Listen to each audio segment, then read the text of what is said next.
Okay guys, may check tayo ngayon dito na American Home Automatic Washing Machine. Ang problema niya nito guys, ayaw mag-drain. Ayan, may tubig pa sa loob, may sabon pa. Ito lang ang problema niya guys, naputol yung spring niya sa drain valve niya sa ilalim. Kasi kinakalawang na yung pinaka-spring ng drain valve eh. Ayan guys, yung nakakabit dyan, naputol na. Kaya ang gagawin natin guys, manual drain muna natin para matanggal natin yung pinaka-drain valve niya, yung goma niya. Yan, dinahandaan ko lang sa pagbukas para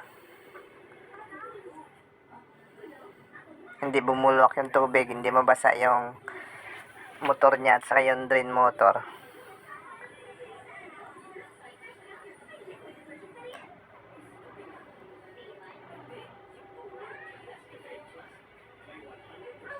Yan, ito yung valve niya guys.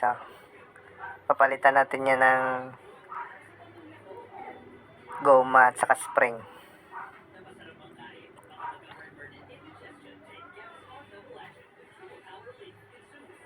Yan guys, napalitan na natin yan. Binalik na natin. Okay na, kinakarga na yun ng tubig guys. Tsaka nagdi-drain na rin, nahihila niya na yung goma. Pinalitan natin yung spring at saka yung goma niya guys.